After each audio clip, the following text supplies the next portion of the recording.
Oke, Bang Kamarudin.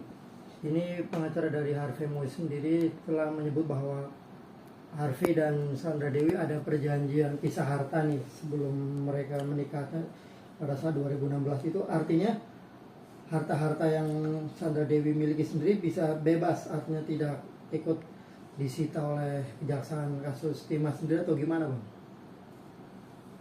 Jadi kalau ada perjanjian pisah harta atau disebut dengan pranikah, otomatis harta suami adalah harta suami, harta istri adalah harta istri.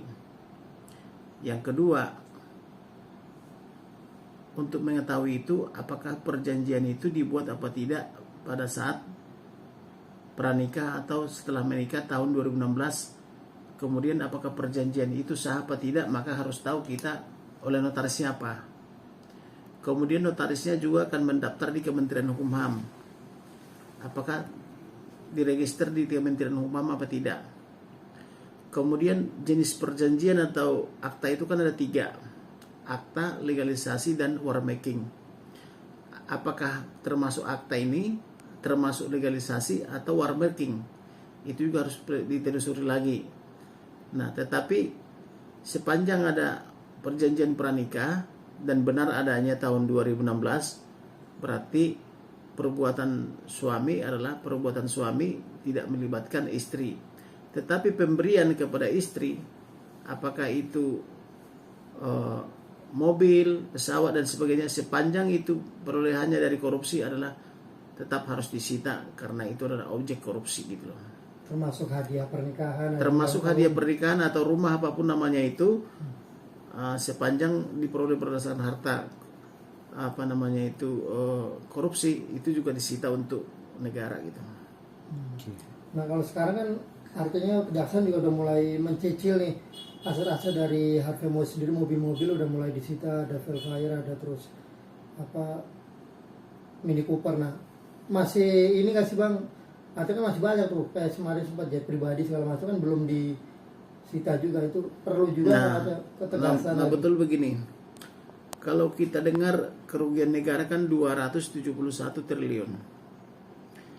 Sementara yang disita oleh Jaksa Agung belum ada 1 triliun. Berarti kan belum ada 1%. Nah kita bicara 10% dulu deh. Minimal 10% disita deh. 27,1 triliun. Nah supaya disita oleh Jaksa Agung. Kalau tanpa 70% disita oleh Jaksa Agung, itu omong kosong, itu kerugian negara 271 triliun. Maka apabila itu disita benar 10%, maka kita akui bahwa negara memang rugi 271 triliun gitu loh. Apabila sudah disita 27,1 triliun gitu ya. Artinya ada bukti konkretnya seperti apa gitu ya, Bang? Maksudnya sesuai nggak dengan apa yang dirugikan sama negara, seperti itu ya tegasnya? Iya, negara katanya rugi 271 triliun. Kalau disita 10%-nya berarti kita percaya gitu loh. Kalau tidak ada disita 10%, itu kerugian omong kosong gitu. Bang, berbicara masalah ini, Bang, kan sempat juga kan yang tadi sempat disampaikan awal tadi bahwa ada kemungkinan yang soal pisah harta itu, Bang. Nah, Abang melihat ada indikasi ke arah manipulatif nggak, Bang? Artinya mungkin secara ini celah-celah untuk dia bisa untuk menghindar dan mengamankan aset-aset dia. Itu ya namanya koruptor pasti dia menghindar. Tetapi kan jaksa harus lebih pintar lagi, polisi harus lebih pintar, KPK harus lebih pintar. Nah dalam hal ini jaksa pidana khusus harus lebih pintar dong dia. Jangan lebih pintar penjahat gitu loh. Jadi dia harus periksa itu benar nggak perjanjiannya ini, pisah harta ini dibuat 2016. Apakah tadi saya bilang akta, legalisasi atau war making, jenis apa dia? Nah, oleh notaris mana, nomor berapa di notaris itu didaftarkan, kemudian didaftarkan Kementerian Hukum HAM dalam register perkara nomor berapa gitu loh, terdaftar dalam lembar negara nomor berapa gitu loh. Itu harus diperiksa semua gitu loh. Jadi itu baru benar gitu loh. Jadi kalau benar maka perjanjian itu telah melindungi aset Sandra Dewi gitu loh. Berarti bisa dikatakan ini juga ya, Bang ya, kejaksaan benar-benar harus selektif mungkin melihat dari segi mananya nih celahnya. Keduanya lagi mungkin abang melihat ini nggak bang, perlu ininya juga nggak, mungkin transparansi ke publik gitu. Artinya kan selama ini mungkin kejaksaan nih saat ini sedang menyelidiki, tetapi kan masyarakat sendiri ingin mengetahui transparansinya sejauh mana gitu. Perlu juga nggak sih bang penyampaian seperti itu bang, kalau abang melihatnya sebagai praktisi hukum? Dan harus transparan, jaksa harus transparan.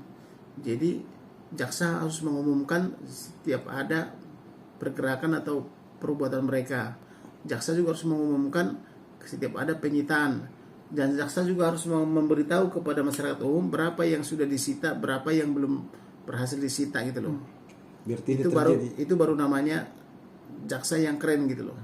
Mungkin biar tidak terjadi opini liar ya, yang mungkin hanya menduga-duga dan ya biasanya menebak dengan sekian gitu. Mungkin itu salah satunya kali ya bang ya. Seperti itu. Iya. Jadi harus diuji, dia harus teliti bahwa berkasnya itu harus benar-benar real. Jangan hanya sebatas rugi 271 triliun tapi yang disita cuman nggak sampai 1 triliun gitu loh. Jadi kalau dibilang 271 triliun ruginya minimal 10% dulu disita deh, 27,1 triliun gitu loh ya. Indonesia ini lebih profesional, usutlah mereka itu, tangkap mereka, miskinkan dan atau hukuman mati. Usut mertuanya, orang tuanya, kakak adiknya dan semuanya yang di lingkaran itu, miskinkan semuanya gitu. Kemudian bekerjakan di taman, jadi tukang taman, antar sampah pagi-pagi, kemudian bersihin potong-potong rumput itu loh, siang hari gitu loh. Itu baru profesional lah. Di Taman Kedua ini kan rumputnya belum dibersihin oleh petugas sampah itu perlu di sini 5 orang narapidana koruptor gitu loh, supaya ini lebih rapi gitu loh ya. Jadi Indonesia ini akan makmur gitu loh, karena Indonesia ini kan banyak, di atas juga ada minyaknya seperti sawit, di bawah juga ada minyak, kemudian ada tambangnya emas, berlian, kemudian timah dan sebagainya, itu sampai uranium, nikel dan sebagainya. Tapi kok gimana? Kok Indonesia ini miskin gitu loh. Oleh karena itu kita mengundang mereka itu supaya Indonesia ini makmur gitu loh. Oke, sip.